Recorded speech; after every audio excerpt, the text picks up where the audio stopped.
जितने आस्था चैनल पर कथा सुन रहे हो, जितने फेसबुक और यूट्यूब पर सुन रहे हो, बहुत सावधानी से सुनना। जब जीवन में कहीं समस्या खड़ी हो जाए, कहीं बहुत विकट समस्या है और कोई हल ना मिल रहा हो जाता है जीवन में कोई कोई घड़ी ऐसी आके खड़ी हो जाती है जहां पर हमको सोचने के लिए भी समय नहीं है।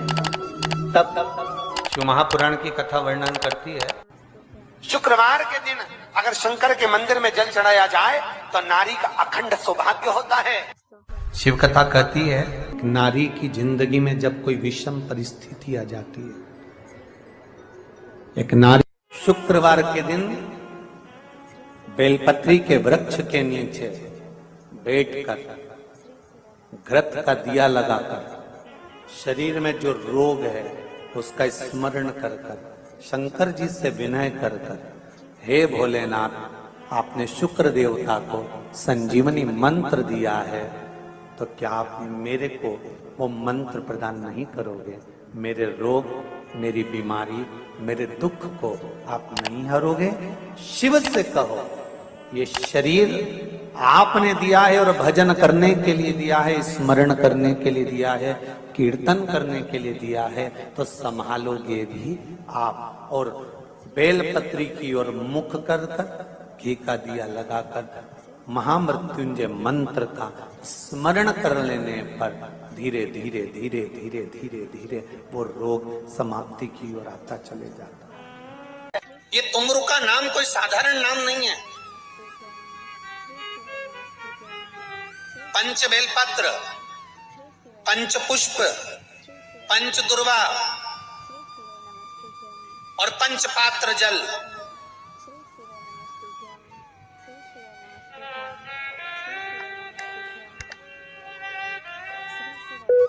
पांच पुष्प, पांच बेलपत्र, पांच दुर्वा और पांच पात्र मतलब 5 लोटा जम के बोलो जल। ये कोई साधारण नहीं। पंच बेलपत्र के साथ, पंच पुष्प के साथ, पंच दुर्वा के साथ, पंच पात्र जल के साथ, ये सहजता नहीं है। बहुत ध्यान दीजिएगा। बहुत जिन जिन बच्चों के विवाह में देरी हो रही हो, बेटा बेटी के विवाह में देरी हो रही हो, या सफेद आंकड़े की जड़ तुमरुका जी के नाम से बांधने के बाद भी गर्भ नहीं ठहर रहा, तो ये नंदीश्वर शिव महापुराण की कथा खगड़िया में जो चल रही है बिहार में, इसके आज शुरू के दिन की कथा का स्मरण करिएगा। 5 बेलपत्र, 5 दुर्वा, 5 पुष्प और 5 लोटा जल। सोमवार के दिन शिव जी के मंदिर में प्रातः के समय पर बाबा को 1 बेलपत्र, 1 दुर्वा, 1 पुष्प, 1 लोटा जल समर्पित कर कर थोड़ी देर रोककर श्री शिवाय नमस्तुभ्यम या पंचाक्षर मंत्र ओम नमः शिवाय स्मरण कर कर, महामृत्युंजय मंत्र का स्मरण कर कर, फिर बेलपत्र, फिर दुर्वा, फिर पुष्प, फिर जल। ऐसा 5 पंच बेलपत्र, पंच दुर्वा, पंच पुष्प, पंच पात्र जल तुमरुका जी का नाम लेकर समर्पित कर कर उस जल का आचमन करिए। 5 सोमवार या 7 सोमवार करिए, बाबा गर्भ अवश्य ठहराएगा और संतान अवश्य हो। तुमरुका जी के नाम का स्मरण ही जीव का आनंद दे जाता। बोल तुमरुकेश्वर महादेव की, नंदीश्वर महादेव की। शिवाय नमस्तुभ्यम। एक प्रश्न आपके भीतर, शिव महापुराण की कथा कहती है, विद्येश्वर संहिता कहती है कि 1 लोटा जल जब हम महादेव को चढ़ाते हैं, शिव जी को समर्पित करते हैं, तो उसमें से 1 अंश पितरों के पास चले गया, 1 अंश पूर्वजों के पास चले गया, 1 अंश वास्तुशास्त्र के वास्तु के देवता के पास चले गया, 1 अंश नारायण के पास चले गया, 1 अंश ब्रह्मा जी के पास चले गया, 1 अंश इंद्र के पास चले गया। विद्येश्वर संहिता कहती है कि शंकर जी पर समर्पित जल के 33 कोटि देवी देवताओं के हिस्से हो जाते हैं केवल 1 लोटे जल में से, 1 लोटा जल में से 33 कोटि देवताओं के हिस्से हो जाते हैं 1 लोटा जल में से। अब आपसे प्रश्न यह है, जब से शिव महापुराण की कथा टीवी पर चालू हुई, जब से शिव महापुराण की कथा भारत के लोगों ने, विश्व के लोगों ने सुनना प्रारंभ करा, जब से शिव महापुराण की कथा लोग श्रवण करना प्रारंभ करे, सुनना प्रारंभ करे, तब से आज तक, और उसके पहले का समय निकाल कर देखना, पहले जब आप किसी को पत्रिका दिखाते थे, हाथ दिखाते थे, तो लोग कहते थे कि पितृदोष है। बोलते थे कि नहीं बोलते थे? लोग कहते थे वास्तु दोष है, लोग कहते थे काल सर्प दोष है, इसका पूजन कराओ, पितृदोष का पूजन कराओ, काल सर्प दोष का पूजन कराओ, वास्तु दोष को सही कराओ। जब से शंकर को तुमने एक लोटा जल चढ़ाना प्रारंभ करा और दुनिया के लोगों ने शिव को मानना प्रारंभ करा, उसके बाद तुमने बहुत कम मात्रा में सुना होगा कि कोई कहता होगा कि पितृदोष है, कि वास्तु दोष है, कि काल सर्प दोष है। क्योंकि सारी समस्या का हल एक लोटा जल। जब हम शिव जी को जल चढ़ाते हैं तो हमारा पितृदोष, हमारा वास्तु दोष, हमारा काल सर्प दोष, ये सब शिव मंदिर में चढ़ी हुई बिलपत्र आप अगर उठाकर ला रहे हो, निर्माल्य उठाकर ला रहे हो, तो शंकर भगवान से बेलपत्र लाते समय आपको उठाने से पहले शिव जी के सामने हाथ जोड़कर, हाथ पसार कर कहना पड़ेगा, बाबा मुझे ये रोग है, इस रोग के लिए मुझे औषधि के रूप में पात्र में जल और दूध ले लीजिए। शुक्रवार का दिन, तो कहोगे गुरुजी ये कथा कहां से निकाल के लाए हो? तो विष्णु पुराण में से आप उसको स्मरण कर सकते हैं। कहने से विष्णु, एक पात्र में देसी गाय का दूध, जल उसमें रखकर, और आपके यहाँ अगर लड्डू गोपाल हो, यदि आपके घर में ठाकुर जी हो, लड्डू गोपाल हो, विष्णु जी का कोई स्वरूप हो, श्री हरि का कोई स्वरूप हो, तो उस पर शुक्रवार के दिन आप संध्या के समय पर दुर्वा डालकर, उस दुर्वा से अगर लक्ष्मी जी के नामों का 108 बार उच्चारण कर कर, घी का दिया लगाकर, कैसर के चावल साथ में रखकर केवल उस जल का और दूध का मात्र छींटा देते हो, तो उसके घर में कभी लक्ष्मी की कमी नहीं आ सकती, संपदा बढ़ती चली जाती है। 108 बार लक्ष्मी के नाम का मात्र उच्चारण कर लेने पर, भगवान विष्णु के चरणारविंद पर, भगवान विष्णु के चरणों पर केवल उस दुर्वा का जल का दूध का सिंचन कर देने से भी लक्ष्मी की बढ़ती है। अगर कोई काम अटक रहा है, नहीं हो रहा, बहुत प्रयास करा, तो भगवान शंकर के मंदिर में 5 बेलपत्र चढ़ाइए। और शंकर भगवान की जो छोटी लड़की है अशोक सुंदरी, आपको बताया था ना, अशोक सुंदरी का स्थान, भगवान शंकर की 6 लड़कियां हैं, उसमें से सबसे छोटी लड़की अशोक सुंदरी की जगह पर एक बेलपत्र चढ़ाइए। फिर एक बेलपत्र नंदीकेश्वर पर चढ़ाइए, और नंदीकेश्वर पर चढ़ाने के बाद भगवान शंकर के मंदिर के बाहर चौखट पर दिया लगा दीजिए साइड में, और फिर अपने घर पर आ जाइए, आपका कार्य सफल होना प्रारंभ हो जाए। नंदीकेश्वर। जब दुनिया के लोगों के पास में सुख आ जाता है तब भगवान मुझे सुख देता है, जब दुनिया का भला हो जाता है तब मेरा भला होता है। भगवान मेरी सुनता नहीं, सब राहें बंद है मेरी, कोई रास्ता सूझ ही नहीं रहा। अगर मौका मिल जाए, एक बेलपत्र,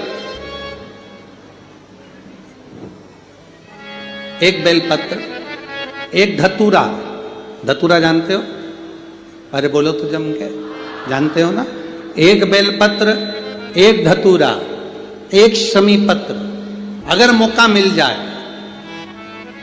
एक बेलपत्र, एक बेलपत्र, एक धतूरा, धतूरा जानते हो? अरे बोलो तो जम के, जानते हो ना? एक बेलपत्र, एक धतूरा, एक शमी पत्र। कुछ ना कुछ टेंशन मेरी जिंदगी में है, तो कभी मौका मिल जाए, जिस दिन तुम्हारे हाथ में ये सभी चीजें हों, बेलपत्र, धतूरा, पुष्प, शमी पत्र, चावल का एक दाना, ये सब तुम्हारे हाथ में हो। शमी पत्र कितना? एक बेलपत्र, एक धतूरा, एक शमी पत्र, और एक सफेद पुष्प, केवल एक सफेद पुष्प, एक आखा चावल का दाना। आखा का मतलब जानते हो? मतलब पूरा, सेगा चावल का दाना, एक चावल का दाना, एक सफेद पुष्प, एक धतूरा, एक बेलपत्र, ये सब हाथ में लेकर अगर तुमको ऐसा लगता है कि आपको ऐसा महसूस होता है कि मेरी सारी राहें बंद पड़ी हुई है और मैं जिस काम में हाथ डालता हूं वो काम आज होता ही नहीं, दिन लग जाते हैं। जब दुनिया के लोगों के पास में सुख आ जाता है तब भगवान मुझे सुख देता है, जब दुनिया का भला हो जाता है तब मेरा भला होता है। भगवान मेरी सुनता नहीं, सब राहें बंद है मेरी, कोई रास्ता सूझ ही नहीं रहा। अगर मैं फसल लेने की सोचता हूं तो फसल नहीं आती, काम करने की सोचता हूं तो काम नहीं होता। तुम्हारे हाथ में ये सभी चीजें हों, बेलपत्र, धतूरा, पुष्प, शमीपत्र, चावल का एक दाना, ये सब एक दौर ऐसा था पहले का, जब जगत गुरु शंकराचार्य जी महाराज का प्रागट्य इस भूमंडल पर हुआ था। जगत गुरु शंकराचार्य जी जब इस भूमंडल पर, इस पृथ्वी पर आए थे तो उन्होंने शिव भक्ति को इतना जगाया था, इतना जागृत कर दिया था, इतना जागृत कर दिया था शिव भक्ति को कि घर घर में लोग शंकर की भक्ति करते थे। जगत गुरु शंकराचार्य जो शंकर के एक अंश हैं, जगत गुरु शंकराचार्य जो शिव के एक अंश माने गए थे, जब उनका जन्म हुआ था, प्रागट्य हुआ था, उसके बाद उन्होंने शिव भक्ति को ऐसा जगाया।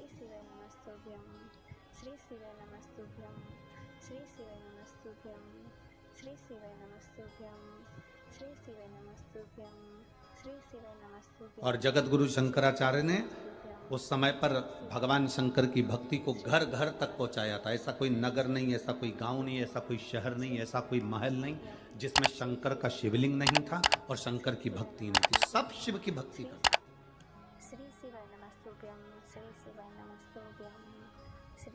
जिस समय पर पूरा राष्ट्र को लोग नोचने में लगे हुए थे, उस समय पर जगत गुरु शंकराचार्य जी ने आकर उस समय शिव भक्ति को जागृत कर कर शंकर की भक्ति को पूरे घर घर गांव गांव तक पहुंचाकर उस शिव भक्ति को वापिस स्थापित करा था। सनातन धर्म को, हमारे सनातन धर्म को वापिस स्थापित कर दिया था जगत गुरु शंकराचार्य। और जगत गुरु शंकराचार्य जी के जो शिव का एक अंश है, उनके परम धाम का जब स्मरण हो गया, उसके बाद में धीरे धीरे धीरे धीरे वापिस लोगों ने अपने अपने पंथ बना लिए। कोई कहता है हिंदू धर्म में, कोई कहता है हम कृष्ण, शास्त्र प्रमाणित कहता है कोई कहता है महाराज तुलसी का दल, बेलपत्र, कोई कहता है दुर्वा, शमी का पत्र अगर नख से तोड़ दिया जाए तो भगवान को समर्पित नहीं हो। शिव महापुराण तो यहाँ तक कहती है कि कोई से भी महीने में, कोई सी भी घड़ी में, कोई से भी पल में अगर आपने नख से कोई सामग्री तोड़कर भगवान को समर्पित करी है, भगवान उसको स्वीकार नहीं करता। लोगों ने स्वीकार नहीं करे, बनाए अपने अपने भाव से। लोगों ने जब जगत गुरु शंकराचार्य, कईयों की आदत रहती है तुलसी का दल भी तोड़ेंगे तो नख से तोड़ देंगे, डंडी नख से तोड़, घर घर में शिव स्थापित कर दिया, बेलपत्री की डंडी नख से तोड़ देंगे, नहीं स्वीकार। दुख है, तकलीफ है, नौकरी नहीं लग रही, सर्विस नहीं लग रही, व्यापार नहीं चल रहा, पैसा नहीं आ रहा, मानसिक टेंशन बना हुआ, कुछ हो ही नहीं रहा, तो क्यों भटक रहे हो? वहां गए, उनसे पूछिए अंगूठी बता दो कौन सी पहन ले, वो वाली अंगूठी पहन लो, ये वाला नक पहना, वो पहन लिया, पुगराज पहन लिया, मोती पहन लिया, नीलम पहन लिया, पन्ना पहन लिया, गौमेद पहन लिया, सब कुछ पहना। अब एक बार सब कुछ पहन लिया, सारे तरह के कपड़े बदल लिए, सारे बाबा जोगी बदल लिए, सारे देवता बदल लिए, घर की डिजाइन बदल ली, बाथरूम इधर का इधर बना दिया, सीढ़ी तोड़कर इधर लगा दी, पानी का टैंक उधर बना लिया, सारी दुनिया में घूम आए, उसके बाद भी सुख नहीं मिला। तो एक बार शिवरात्रि का भी उपाय कर कर देखना, शायद मुझे उम्मीद है जिंदगी भर तो दुख झेलोगे नहीं, सुख इतना झेलोगे, सुख का अनुभव इतना होगा कि दुख कहां गया मालूम ही नहीं पड़ेगा। ये मुझे उम्मीद, मेरे विश्वनाथ की कृपा अगर हो गई, केवल बस उसका अनुमोदन करो। छोड़कर 10 साल का निकालेंगे तो केवल सब मंदिरों में जाएंगे लोग, पर उसका स्मरण 5 बेर, बोर जो खाते हैं, खाते हैं ना बेर जो बाजार में आते हैं, बोर जो आते हैं खाने वाले, 5 बेर, 5 जौ जानते हो, वो जौ हवन में डलती है, 5 जौ, कुछ ऐसी 5 श्वेत पुष्प, मेरे शंकर ने फिर कोई करुणा कर, 5 कमल गट्टे, और ये शिव महापुराण की कथा 5 काली मिर्च, प्रारंभ हुई कि अपनी कामना कर ठीक दोपहर के 12 बजे अश्विन अधिक मास की शिवरात्रि के दिन भगवान शंकर के शिवलिंग पर चढ़ाओ, झोली पसार कर निवेदन करो और बाबा को 11 दीप घी के दिए 11 शिव जी के सामने जला दो। वापिस आओ, शाम के समय जाकर एक चौमुखी दिया भगवान शंकर के मंदिर के सामने चौखट के बिल्कुल बीचों बीच सम्मुख में जलाकर आ जाइए। जिंदगी में कभी दुख नहीं मिलेगा, ये विश्वास रखना। शिव पूर्ण देगा, कभी खजाने में कमी नहीं आ सकती, भंडार वो भरेगा। दुख नहीं, तकलीफ नहीं, कष्ट नहीं। तो कपिलेश्वर महादेव किसी पुराण में कोई उपाय नहीं लिखा, केवल कुछ पुराण है। शिव महापुराण में तो बहुत उपाय हैं साहब, स्कंद पुराण, नर्मदा पुराण, लिंग पुराण, इन पुराणों में बड़े सुंदर सुंदर उपाय जो लिखे गए, उसको बस समझना, उसको केवल अपनी जिंदगी में उतारना। ऐसा भी समय आ गया था कि ऐसे ऐसे महाराज आ गए थे कि उन्होंने कह दिया था घर में रोग हो गया गुरुजी, बहुत दुखी हैं, बीमारी ने, कैंसर ने घेर पीपल लिया, के पेड़ के नीचे रख दिया था, नदियों में विसर्जन कर किडनी लीवर खराब हो गया। हम तो त्रिजुगी नारायण भी ना जा सकते, हम पांडुकेश्वर भी ना जा सकते। आप तो ऐसा उपाय बता दो जो घर में कर ले। बताऊंगा, उसका भी उपाय बताऊंगा। कैंसर, किडनी, लीवर, क्या अकाल मृत्यु वो मरे जो काम करे चंडाल का, काल उसका क्या बिगाड़े जो भक्त हो महाकाल का। क्या करेगा काल भी। छत्रपति वीर शिवाजी को लोग मानते हैं, पर उनका एक नारा हर हर महादेव भूल जाते हैं कि क्यों महादेव का नाम लेते हैं छत्रपति शिवाजी, क्यों जीजाबाई शंकर जी का नाम लेती है, क्यों अहिल्याबाई शंकर जी का नाम स्मरण करती है, क्यों भारत के जो श्रेष्ठ संत साधु सन्यासी तपस्वी साधक उपासक शिव तत्व को जानते हैं। हमने शिव को दूर कर दिया, हमने बहुत सारे विचारों को अपने भीतर उतार लिया। शंकर एकदम, लोग कहते हैं ये क्रोध का देवता, इसको रुद्र कहते हैं। तुम्हारे पति को पागल कुत्ता काटा है जो हर कभी गुस्सा कर दे। तुम्हारी पत्नी को पागल कुत्ता काटा है जो हर कभी गुस्सा कर देगी, गलत देखेगी तो बोलेगी। पति भी गलत देखेगा तो बोलेगा। मेरा महादेव भी क्रोध जब करता है, जब इस भूमंडल पर गलत देखता है तो फिर क्रोध करता है। कोई ऐसा नहीं है जो व्यर्थ में तुम्हारे ऊपर गुस्सा करेगा या व्यर्थ में क्रोध करेगा। आप अगर कुछ कह रहे हो, उसका जवाब वो दे रहे हैं, अगर हो सकता है कि वो गलत हो तो फिर उसका क्रोध आएगा ही। लोगों ने कहा शिव रुद्र है, क्रोध है। ना ना ना ना, शंकर भगवान क्रोध के देवता है ना, ऐसा नहीं है। शंकर भगवान तो सत्यम शिवम सुंदरम, सत्य भी शिव है। शिवम का मतलब मालूम है? बोलो, जम के बोलो। शिवम का मतलब क्या होता है? शंकर नहीं, शिवम का मतलब है जिसमें पूरा ब्रह्मांड और पूरे 33 कोटि देवता और पूरे ब्रह्मा विष्णु इंद्र 64 योगनिया देवता सब उसी के अंदर समाये हुए हैं। तो हम कहते हैं सत्यम शिवम सुंदरम। हमने अंदाजा लगाया शिवम शिव है, नहीं, सत्य भी शिव है। ये ब्रह्मांड के जितने देवता हैं शिवम, ये भी शिव हैं।